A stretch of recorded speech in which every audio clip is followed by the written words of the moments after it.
Assalamualaikum warahmatullahi wabarakatuh. Alhamdulillah, assalatu wassalamu ala rasulillah wa ala alihi wa ashabihi wa mawalah wa ba'd. Para pemirsa Cahaya Ilahi, sahabat TV-mu yang berbahagia, rahimani wa rahimakumullah.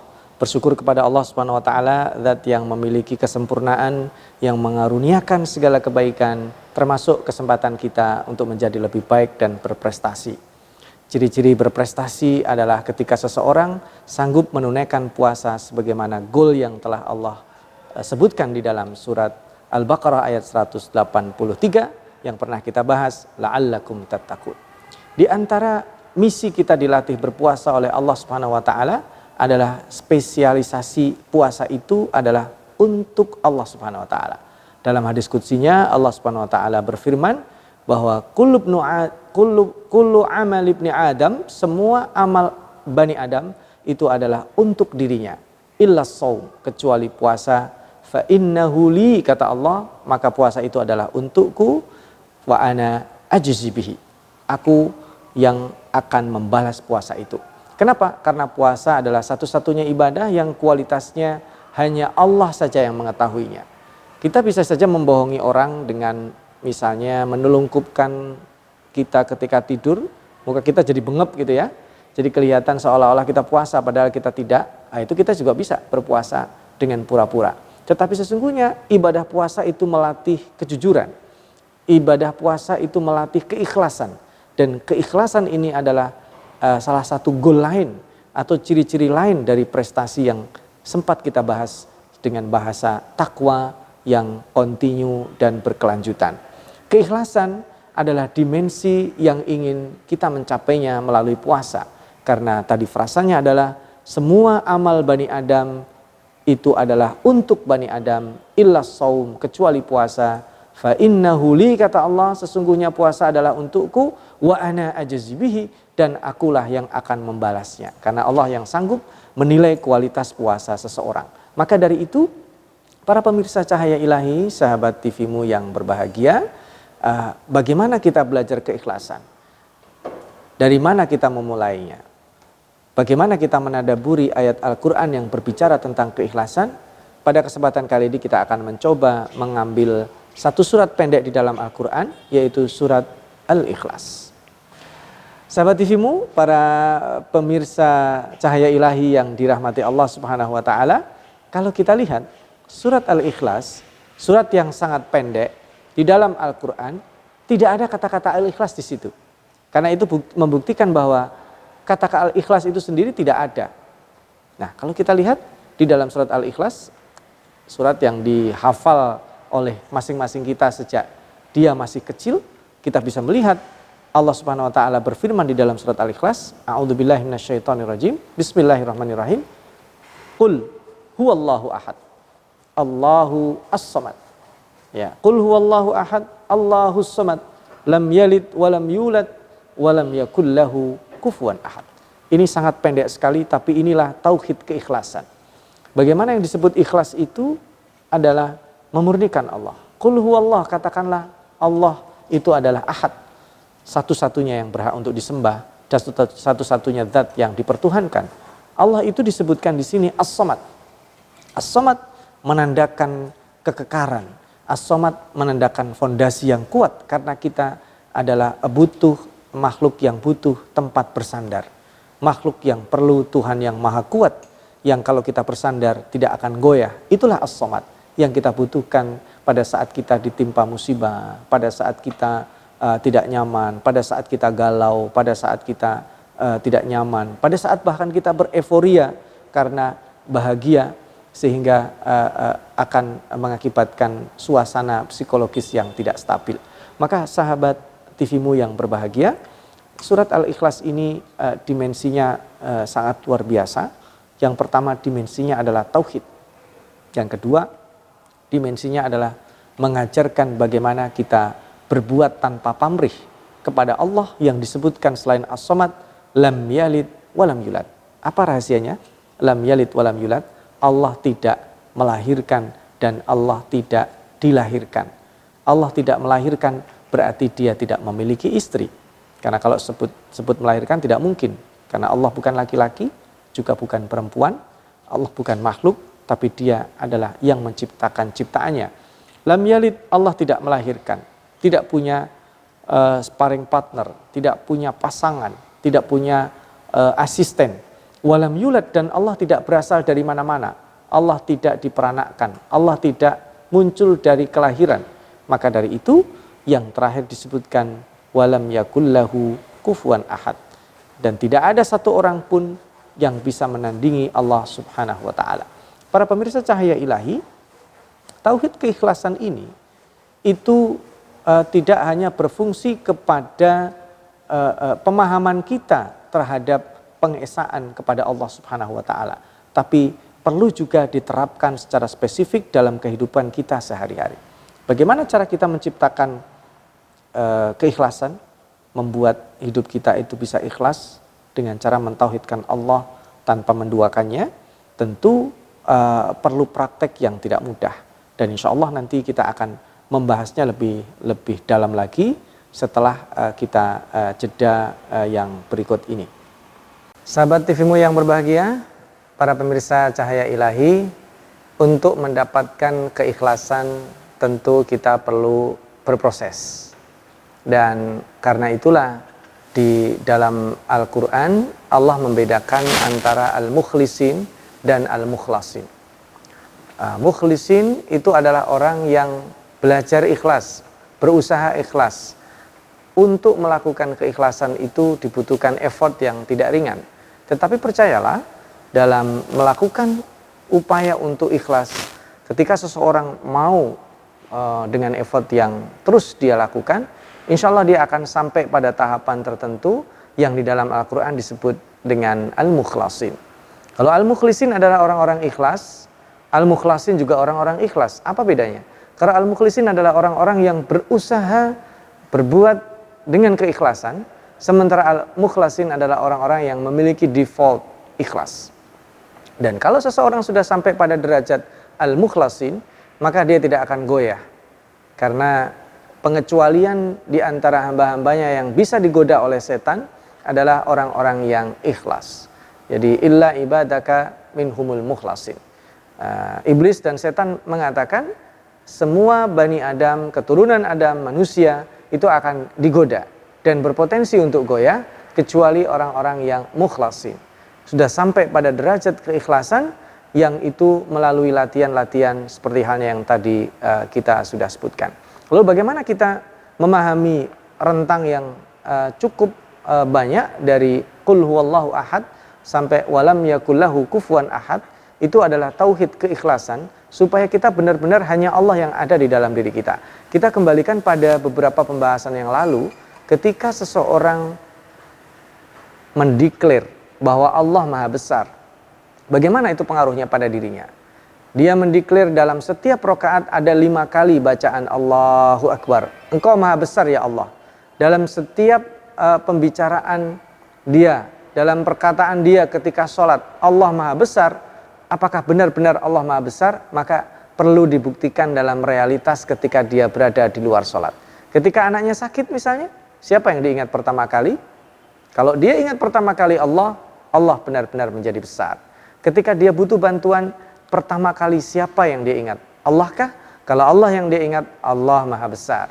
Ketika motornya mogok atau ada kerusakan sesuatu yang ada di rumahnya, dia boleh menghubungi reparator atau ahli yang akan memperbaiki benda yang dimilikinya rusak. Tetapi yang pertama dia ingat siapa? Kalau dia ingat Allah, pertanda berarti dia membesarkan Allah dalam dirinya. Itulah bukti keikhlasan yang perlu dilatih. Yang kedua, ketika dia mengatakan qul huwallahu ahad, Allahus samad, sandaran itu bukan hanya diperlukan pada saat dia susah. Sandaran itu juga diperlukan pada saat seseorang berbahagia, seseorang mendapatkan nikmat supaya tidak euforia. Ya ibaratnya teman dekat kita adalah teman yang akan membersamai kita pada saat kita bahagia, mendapatkan kesenangan, mendapatkan nikmat Allah, tapi juga menjadi teman kita pada saat kita susah. Dan makna Allah As-Samad itu di atas melebihi orang-orang yang kita berikan loyalitasnya. Dia menjadi betul-betul tempat sandaran kita. Mengapa? Tadi sudah dijelaskan, Allah ini bukan seperti manusia yang dia juga terlahir dari rahim manusia, dia terlahir memiliki ayah dan ibu, dan dia juga berpotensi akan melahirkan, akan memiliki anak. Tapi Allah bukan seperti itu. Makanya ketika di closing, walam yakullahu kufuwan ahad, tidak ada bandingannya karena Allah tidak mungkin dibandingkan. Nah, inilah yang disebut tauhid keikhlasan. Tauhid keikhlasan ini menjadi sangat penting dan menjadi barometer, salah satu barometer tercapainya ibadah puasa kita baik, karena prestasi ketakwaan kita salah satu yang diukur adalah kemampuan kita menjalani puasa yang sebaik-baiknya. Karena itulah kalau hanya sekedar puasa tidak batal memang tidak mudah, tapi tidak terlalu sulit untuk menjaga puasa kita tidak batal selama kita menahan makan, menahan minum, menahan sesuatu yang membatalkan puasa, itu bisa.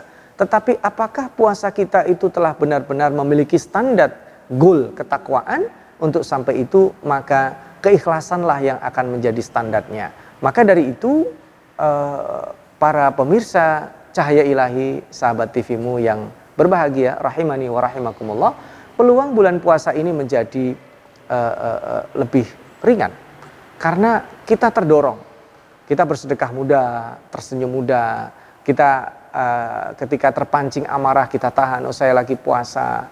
Jadi mari kita gunakan tauhid keikhlasan ini, bisa kita lakukan dengan berbagai macam amal, baik yang sifatnya ibadah seperti sholat atau seperti puasa, atau yang sifatnya muamalah, interaksi kita sehari-hari. Saya mengajar, saya bekerja, itu juga adalah refleksi tauhid keikhlasan. Contoh sederhana, ketika saya mencari nafkah, menjemput rizki dari Allah, kemudian saya tidak merasa superioritas, karena yang memberi rizki kepada anak saya itu Allah. Gak boleh kita sombong, nak, rizki kamu bukan dari ayah, rizki kamu dari Allah. Hanya Allah melibatkan ayahmu untuk mendapatkan rizki. Maka bukti keikhlasan kita, tauhid keikhlasan kita adalah ketika kita didik anak kita. Dia di rumah atau di sekolah atau di tempat lain yang memberi rizki Allah. Sama, yang di rumah mungkin yang ngawasi orang tuanya. Tapi ketika dia berada di luar rumah atau ketika orang tuanya keluar rumah, tetap Allah adalah zat yang mengawasi dia. Sebagaimana Allah yang memberi rizki dia. Nah, maka dari itu sahabat TV-mu yang berbahagia, tauhid keikhlasan ini selain menjadi goal, juga bisa berfungsi sebagai membentengi diri dari kejahatan-kejahatan yang tidak terlihat. Karena tauhid keikhlasan ini dalam surat Al-Ikhlas ada fadail, ada keutamaan yang dilakukan oleh Nabi Muhammad SAW sebagai benteng supaya punya imunitas dari serangan-serangan kejahatan yang tidak terlihat. Seperti apa serangan-serangan kejahatan tersebut? Insya Allah kita akan membahas setelah jeda break yang berikut ini. Para pemirsa Cahaya Ilahi, sahabat TV-mu rahimani wa rahimakumullah. Rasulullah SAW bersabda bahwa surat Al-Ikhlas ini adalah setara dengan sepertiga Al-Quran. Ta'dilu thuluts Al-Quran. Suratul Ikhlas ta'dilu thuluts Al-Quran. Surat Al-Ikhlas setara dengan sepertiga Al-Quran. Bahkan Imam Syafi'i juga memberikan pendapatnya bahwa surat Al-Ikhlas ini menjadi surat yang paling penting. Seandainya surat yang lainnya tidak diturunkan pun ini cukup sebagai pedoman. Kenapa demikian? Bahwa sepertiga Al-Quran berarti itu porsi yang cukup besar. Kalau kita mampu merefleksikan nilai tauhid ini dalam keseharian kita, tentu kita akan benar-benar memiliki imunitas. Nah, imunitas ini dari apa? Kalau tadi kita belajar mengikhlaskan apa yang kita lakukan dengan berbuat tanpa pamrih dalam berbagai macam kegiatan kita, baik yang nuansanya ibadah mahdhah, ibadah yang hanya kepada Allah seperti sholat, zakat, dan seterusnya, atau bahkan ada dimensi sosialnya, bahkan zakat ada dimensi sosial, kita mengajar, kita menunjukkan kebaikan, itu kenapa perlu keikhlasan? Supaya betul-betul motivasi kita bukan karena orang, bukan karena mut-mutan. Nah, ini penting. Dalam prakteknya kita juga selain membebaskan diri dari sifat riya, sombong, angkuh, berbangga diri, kita juga dengan ikhlas itu akan terbentengi dari sesuatu yang disebut dengan kejahatan yang tidak terlihat. Makanya kita bisa melihat para pemirsa Cahaya Ilahi, Surat Al-Ikhlas memiliki keistimewaan sebagaimana diriwayatkan oleh para sahabat Nabi dan juga Ibunda Aisyah, dirangkai dengan Al-Mu'awwidzatain yang dibaca oleh Rasulullah SAW selepas sholat, menjelang tidur, dan sering diulang juga beliau dalam sholat. Maka ini fungsinya salah satu adalah pembentengan terhadap diri. Rasulullah SAW sebelum tidur dia baca suratul Ikhlas, kemudian dia baca Al-Mu'awwidzatain, Qul a'udzu birabbil falaq dan Qul a'udzu birabbin nas, lalu beliau tiupkan ke tangan dan beliau usapkan ke seluruh anggota badan, lalu beliau tidur. Kenapa? Ini bukan masalah mantra, ini bukan masalah jampi-jampi, tetapi ini adalah bagaimana seseorang memahami suratul Ikhlas. Surat Al-Ikhlas yang kemudian difungsikan sebagai penjagaan. Ketika dia terjaga, tidak tertidur, dia membentengi dirinya dari kesyirikan baik yang besar ataupun kesyirikan yang halus, yaitu seperti riya, rasa sombong, rasa angkuh, rasa membanggakan diri. Pada saat dia tertidur, dia juga membentengi dirinya dari sifat-sifat buruk yang dihasilkan dari orang lain. Misalnya ketika dia tidak suka, misalnya ketika dia diiriin, yang itu macam-macam, dari kejahatan yang tidak terlihat, bisa disebut seperti sihir, bisa disebut seperti ain, ya karena kedengkian. Setiap nikmat kaidahnya likulli dzi ni'matin mahsudu. Setiap seseorang yang mendapatkan nikmat, dia akan dihasadin atau didengkiin sama orang. Karena itulah sahabat TV-mu yang berbahagia, kita perlu perlindungan itu. Dengan seseorang membaca surat Al-Ikhlas dan kemudian dilakukan setelah selesai sholat, menjelang tidur, di pagi hari, di petang hari dia baca, maka Allah akan jauhkan dia dari godaan setan yang tidak berbentuk manusia. Setan yang tidak berbentuk manusia ini kadang berkolaborasi dengan manusia dalam bentuk sihir, dalam bentuk ain, dalam bentuk berbagai macam kehasadan. Dan karena itu kalau kita teruskan di dalam surat Al-Falaq itu di akhirnya wa min syarri hasidin idza hasad. Maka dengan keikhlasan ini kita juga membentengi diri secara eksternal. Setelah kita membentengi diri secara internal dari hal-hal yang bisa mengganggu ketauhidan kita kepada Allah, maka kita membentengi diri secara eksternal dari kejahatan yang tidak terlihat. Para pemirsa sahabat TV-mu yang berbahagia, para pemirsa Cahaya Ilahi rahimani wa rahimakumullah, penting sekali menjaga keikhlasan dalam hidup kita karena kita punya jangkauan yang sangat panjang. Kalau kita hidup dengan jangka pendek, tentu kecerdasan kita juga hanya sebatas itu. Tempo hari kita pernah memberikan analog, orang yang mau permen hari ini dikasih 2, tapi orang yang mau permen 2 minggu lagi dikasih 2 bungkus. Maka seseorang yang bisa menahan diri untuk mendapatkan 2 bungkus 2 pekan lagi, itu adalah orang yang cerdas. Maka demikian halnya, ketika kita berbuat boleh, tidak dilarang untuk mendapatkan harta, mendapatkan jabatan, tetapi itu bukan menjadi goal tujuan akhir. Kita berbuat adalah untuk hari akhir. Kita berbuat untuk mendapatkan la'allakum tattaqun. Kita berbuat keikhlasan, dan muara keikhlasan itu adalah yang disebut Qul huwallahu ahad. Kita mentauhidkan dia. Kita tidak menduakan Allah subhanahu wa ta'ala, karena kita akan kembali kepadanya. Karena itu kalau kita melihat di dalam, jadi serem ya, kita melihat keranda jenazah itu ada tulisannya Inna lillahi wa inna ilaihi raji'un. Itu kan bukan sesuatu yang sederhana. Inna lillah, kami ini kepunyaan Allah, berasal dari Allah. Wa inna ilaihi raji'un, dan kita akan kembali kepada Allah. Tapi orang yang tidak menyadari bahwa dirinya adalah milik Allah, dia tidak akan siap untuk kembali kepada Allah, dia tidak akan mau kembali kepada Allah.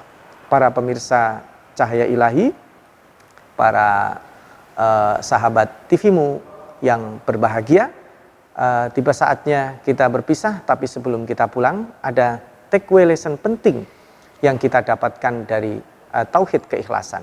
Yang pertama, tujuan puasa adalah mendidik keikhlasan. Karena puasa kualitasnya Allah yang bisa mengetahuinya. Malaikat bisa jadi mencatat besi fulan puasa, tapi kualitas puasa tidak diketahui kecuali hanya Allah Subhanahu wa taala. Karena itu berhati-hatilah, karena puasa itu kita mungkin bisa menipu manusia, tapi tidak akan pernah menipu Allah Subhanahu wa taala.